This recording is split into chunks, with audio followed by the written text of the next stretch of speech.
We are going to win this case against Ramaphosa. The modalities of the government of national unity will take into account the conditions prevailing at this moment. In 2018, Mr. President, you launched a jobs summit and promised the youth of this country 275,000 jobs per year. You failed. In 2019, you promised 2 million jobs and an end to hunger, halving of crime, and empowering the school curriculum where a 10-year-old will be able to read for comprehension. You failed. So we don't know each other, but certainly if you watch the end of this video, we're going to like one another. We talk about our people, about Africa. We talk about the diaspora and many other things. And I'm sure you're going to love this one. We talk about international issues. Why do we talk about this? Because we are tired of the narrative from the West and the narrative from the East, because they're all lying to us. So we're going to take the West and the East and mingle it together and pull our own narrative. Thank you very much, Chairperson. Greetings to the Commander-in-Chief of the EFF, Julius Sello Malema, EFF officials, commissars, the leaders of the Progressive Caucus, and sympathizers of the revolutionary movement in Africa that turns 11 years old on the 27th of July.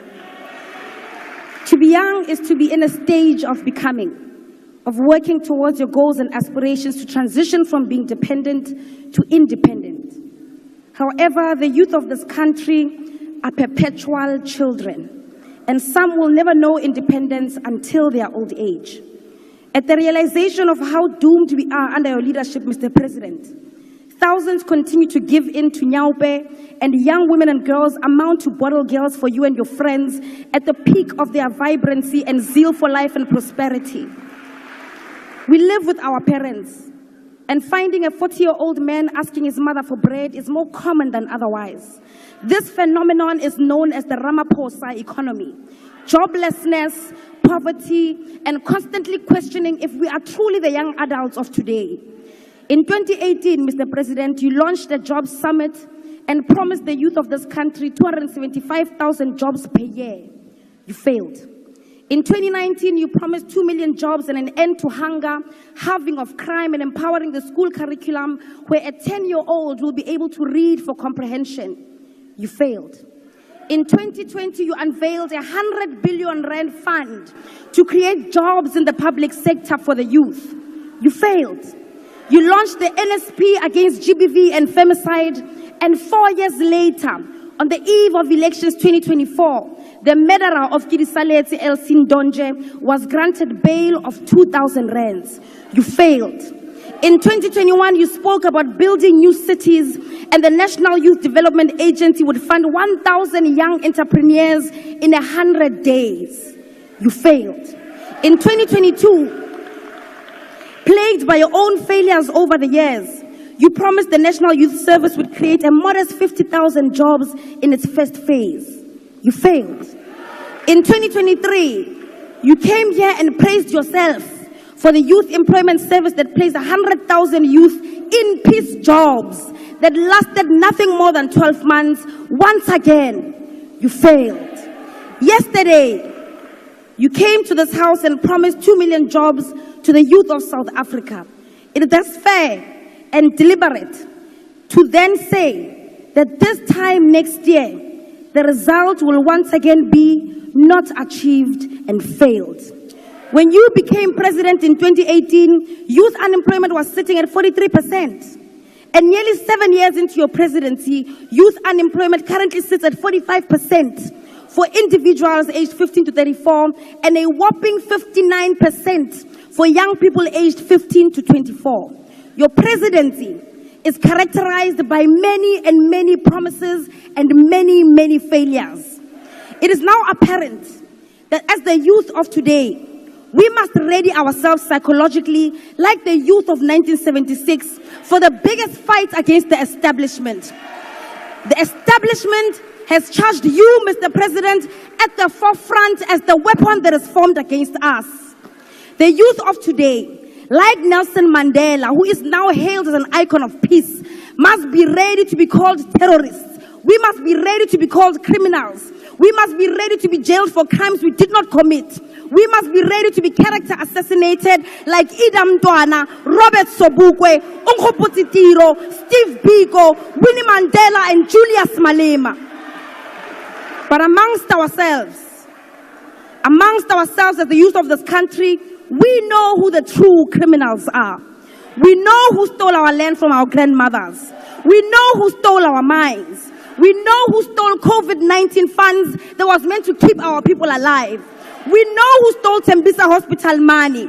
We know who stole SAA, ISCO, Sasol, Telkom.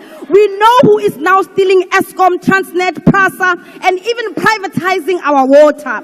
All the while, you are creating an impression that these are natural disasters, despite the fact that they are orchestrated by the true criminals of the government of today, deployed by the Oppenheimers.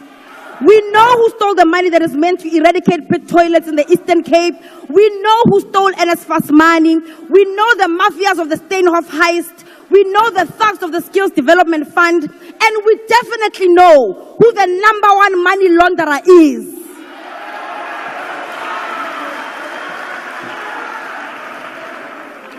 There is absolutely nothing that the establishment, masquerading as a government of national unity, can do to deter us, the youth of today, from seeking out our generational mission.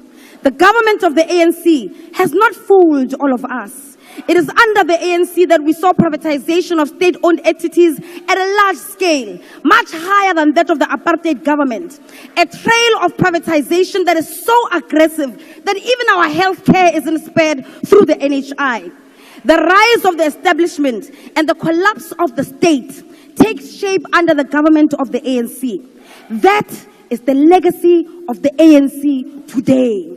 The positive outcomes of all of this neoliberal facade of the government of the day is that we now rightly characterize the neoliberal agenda encompassing of all its participants who are part of the GNU coalition. We now know who the enemy of economic freedom is. Even if in the past they pretended to be a part of us and spoke like the forefathers of the emancipation movement. The battle lines have been drawn. It is the subject of the Oppenheimer, the GNU coalition versus the people of South Africa. The youth of this country will continue to chant economic freedom in our lifetime. We will continue to present bills in this house that call for expropriation of land without compensation. We will continue to call for nationalization of mines, banks, and other strategic sectors. We will push back against your corruption and hold the captains of the ruling class accountable. We will fight scrapping of student debt and continue to call for quality, free, and decolonized education in our lifetime. We will continue to call for free healthcare, housing, water, and sanitation. We will continue to remind you that the young people in this country deserve real jobs. Iseng mebereko ya topa dipampiri internship is 6 months. We want industrial development, insourcing of security guards and cleaners, free pads, Mr. President, and all those rent manipulators to be arrested and to rot in jail. The people's power is rising in Africa, and we will not be left behind. Thank you, Honorable Member.